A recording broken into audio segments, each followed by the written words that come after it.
Okay, today I'm going to talk about the many flavors of the female expression and spectrum.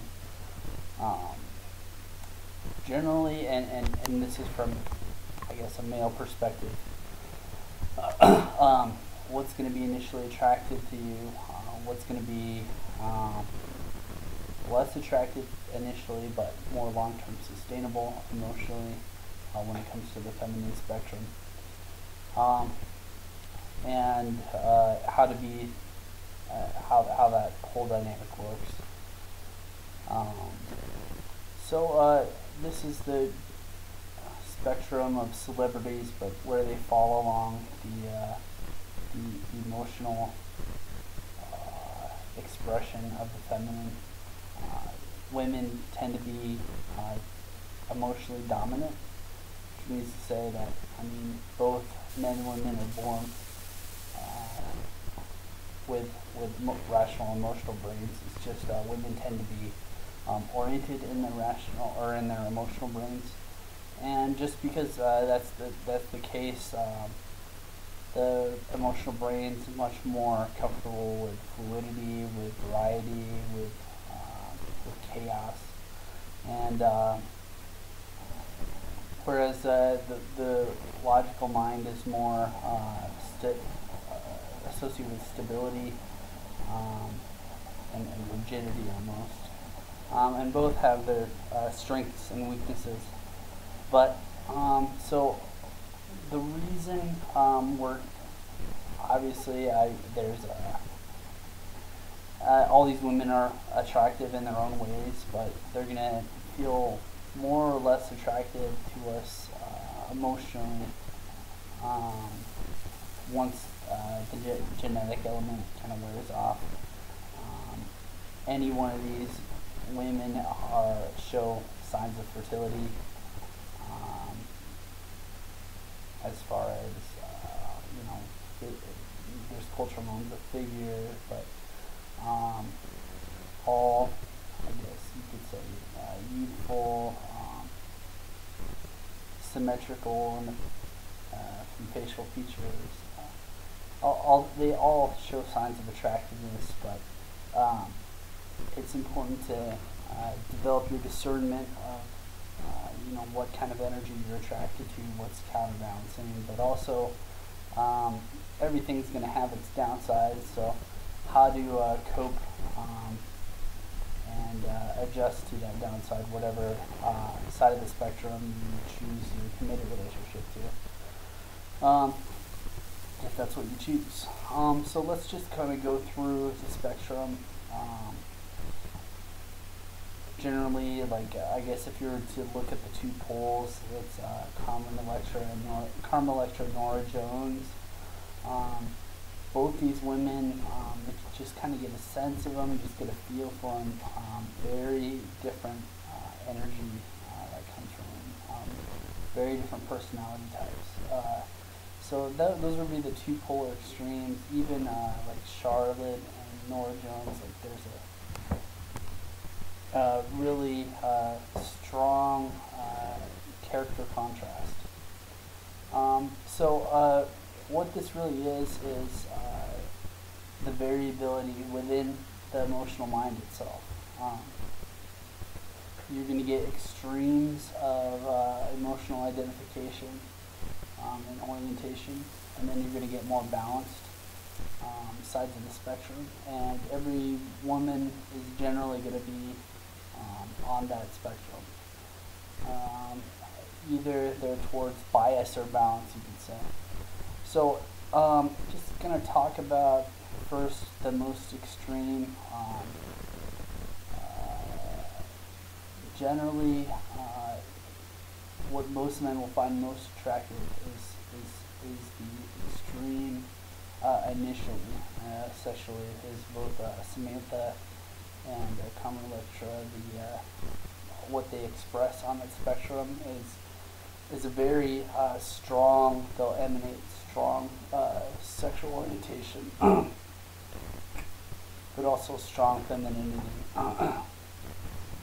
So initially, the initial pole is going to be, for all men, I guess, especially as they start out, like exploring their sexuality, 16, 18.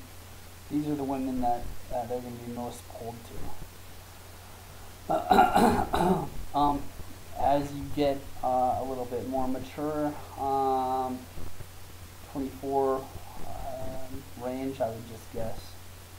Generally, the pattern for most men is to go from Carmen Electra to Charlotte types, Samantha to Faith Hill, Samantha to Meg Ryan.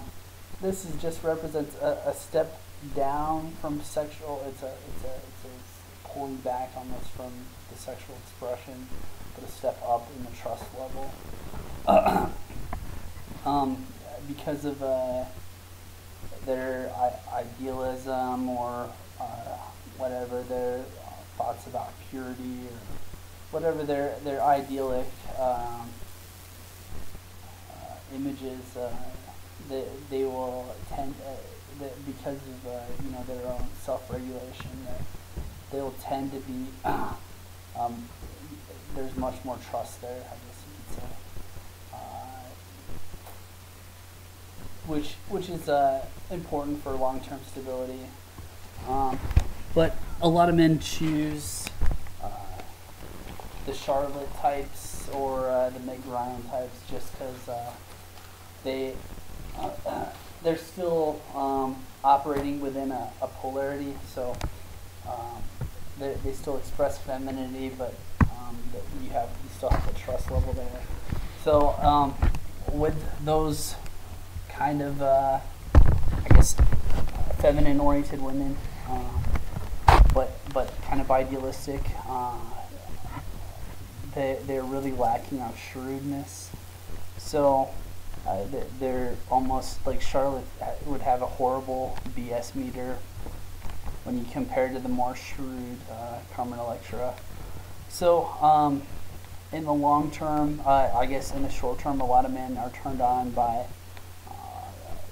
the element of being able to be the protector of this, and like you're stepping into that role of the protector.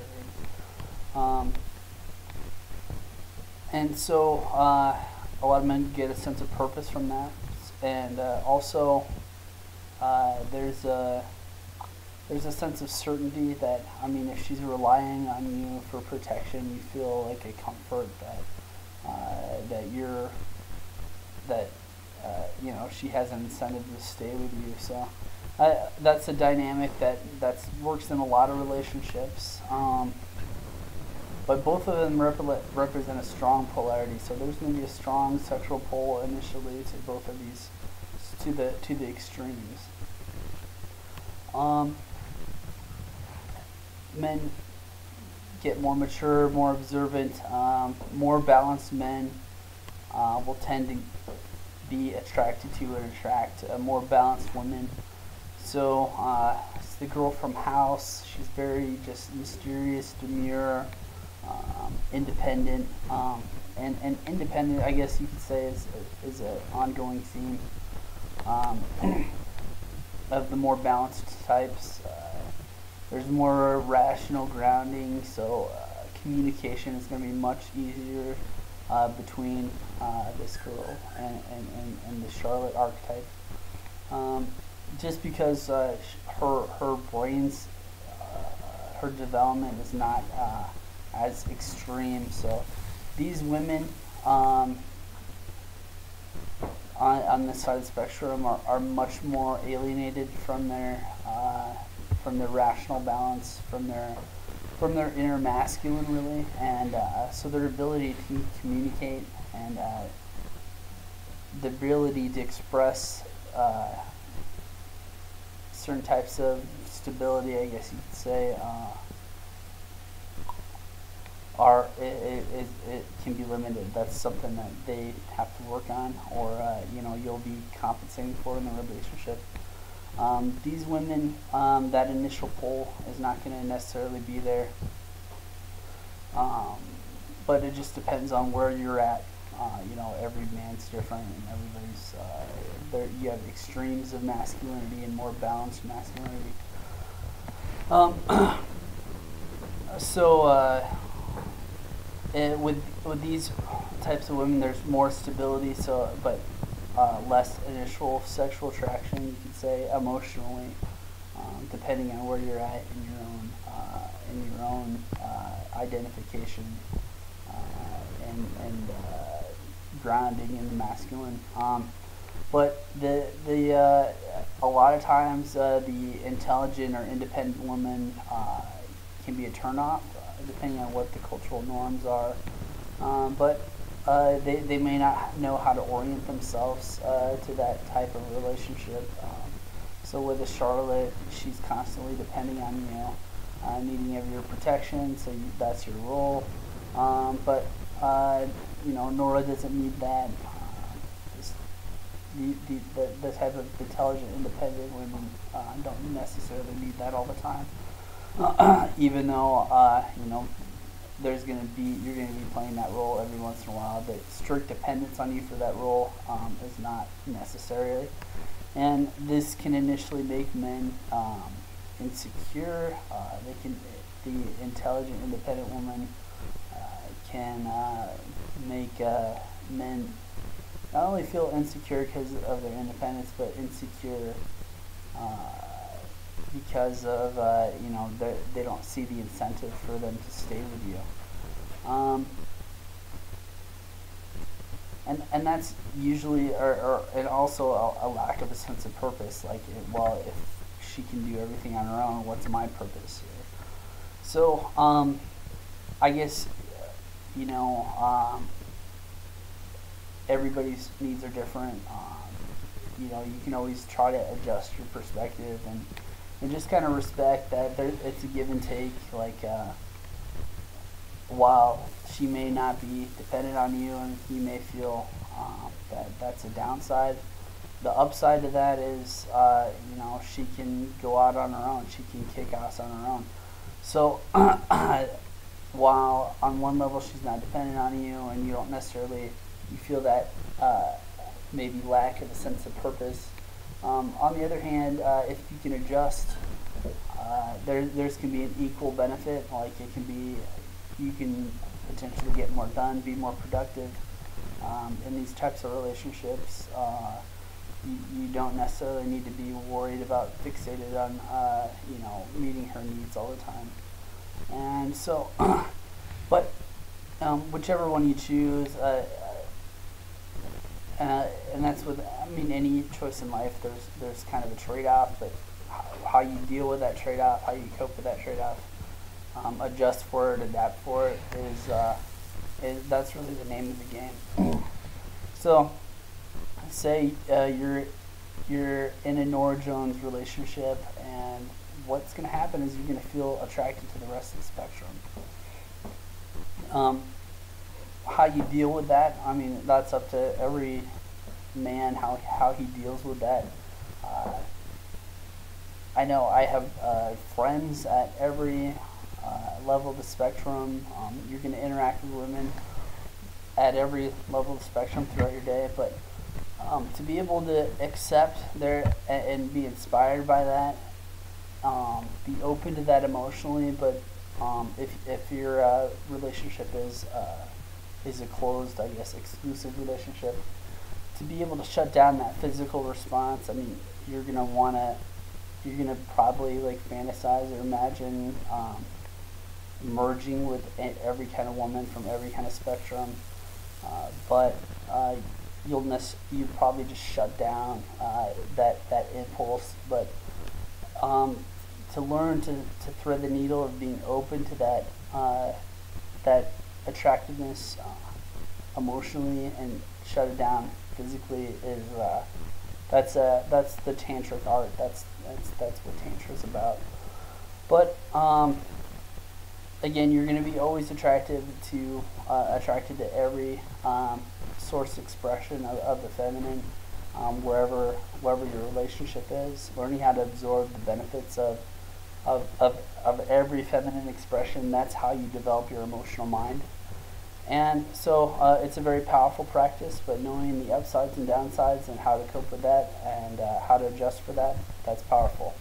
In the next post, I'm going to talk about this from the feminine perspective. Thanks.